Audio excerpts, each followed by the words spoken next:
Hey, it's NPR's Book of the Day. I'm Andrew Limbaugh. The journalist and writer Linda Villarosa has this new book out. It's called Under the Skin: The Hidden Toll of Racism on American Lives and the Health of Our Nation. It's a look at the disparities in healthcare between black people and white people, something Villarosa experienced personally.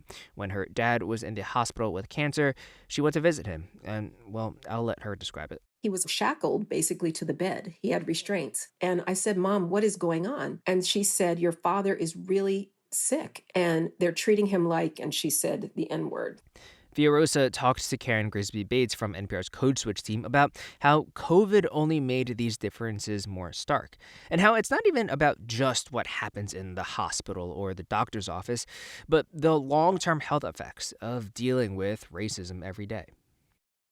I heard half a dozen stories of people who died because they went to the ER and they said, I can't breathe, I'm not feeling well, I'm wondering if I have it. And they were sent back home, basically, and then they ended up dead. Is that still happening? Yes, I think it's still happening. I think because we brought some awareness, it's better. But the basic underlying problem hasn't been solved. I am brought to the case of Dr. Susan Moore, who was a physician in Indiana. She went to the hospital with COVID. She is a doctor.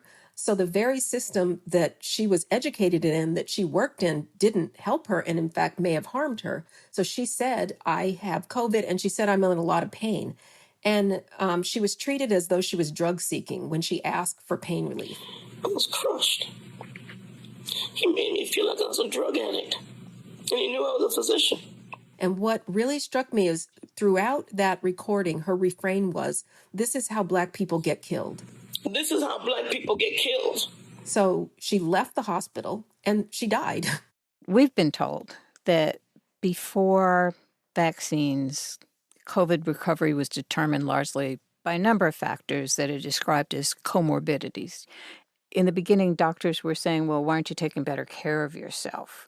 I'm wondering if there's been some nuance now applied to thinking about that. I think that right now there is more of a textured understanding, but I think still the basic problem is, to me, threefold. One is the problem of the healthcare system itself. Even though there's plenty of resources, there's not enough empathy and there's discrimination baked into it. The second thing is we live in segregated communities. We live in places that were harmed a century ago, partly through redlining, partly through contract buying in Chicago, where my mother was from, and nobody could really own a home. So these communities are ones that aren't that healthful. In other words, the air might be dirty because they are near a polluting facility. The other thing is the idea of weathering. So weathering is the idea that fighting against discrimination day in, day out ages you prematurely. Each time an incident happens, it fires up the systems of your body, including your blood pressure, your cortisol, your stress hormones, and even your pulse rate. So if that happens over and over and over, as it does in the case of people who are Black in this country, it weathers the body the way a storm might weather a home, knocks the shutters off, chips the paint. If we are weathered, which is a kind of premature aging, then it's not a shock why we would have worse COVID outcomes at younger ages. Another place we see racial disparities is in maternal and infant mortality rates. You actually followed a Black woman, Simone Landrum, into the delivery room in New Orleans, and you described, beyond the numbers, an issue with how she was treated. Can you tell us about that? One of the things that struck both the doula, Latona Giwa, and I at the beginning was they interviewed her multiple times and they said, how many children do you have? And she said, I have 2 children, and then I lost a baby last year. And then they said, oh, when was the demise?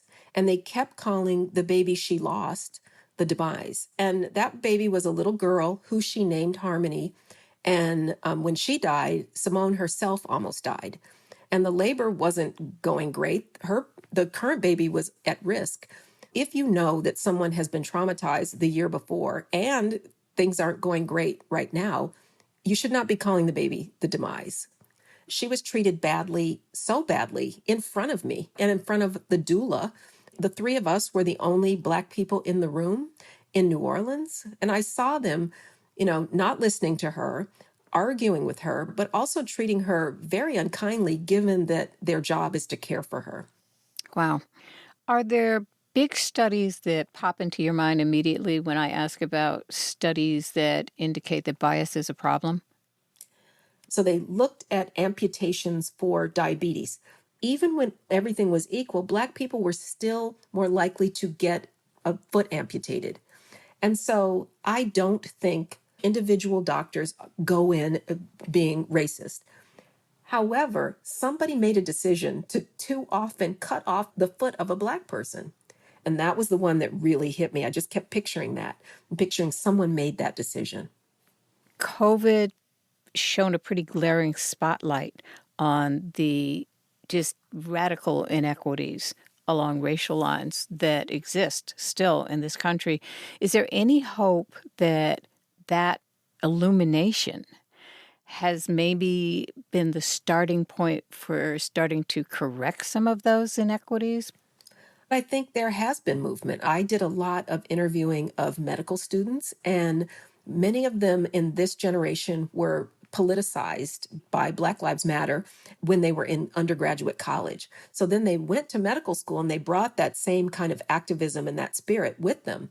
And it's very exciting to see groups of medical students pushing back against parts of their education that they say, well, this is old. I don't want to be a doctor like this. I want to confront my biases and not enter the field with them. So, there are bits of hope, but I think we have to just keep this issue on the forefront and not shy away from it. That was Linda Villarosa, author of Under the Skin, The Hidden Toll of Racism in American Lives and on the Health of Our Nation. She spoke with NPR's Karen Grisby Bates. A longer version of the conversation can be heard on the Code Switch podcast.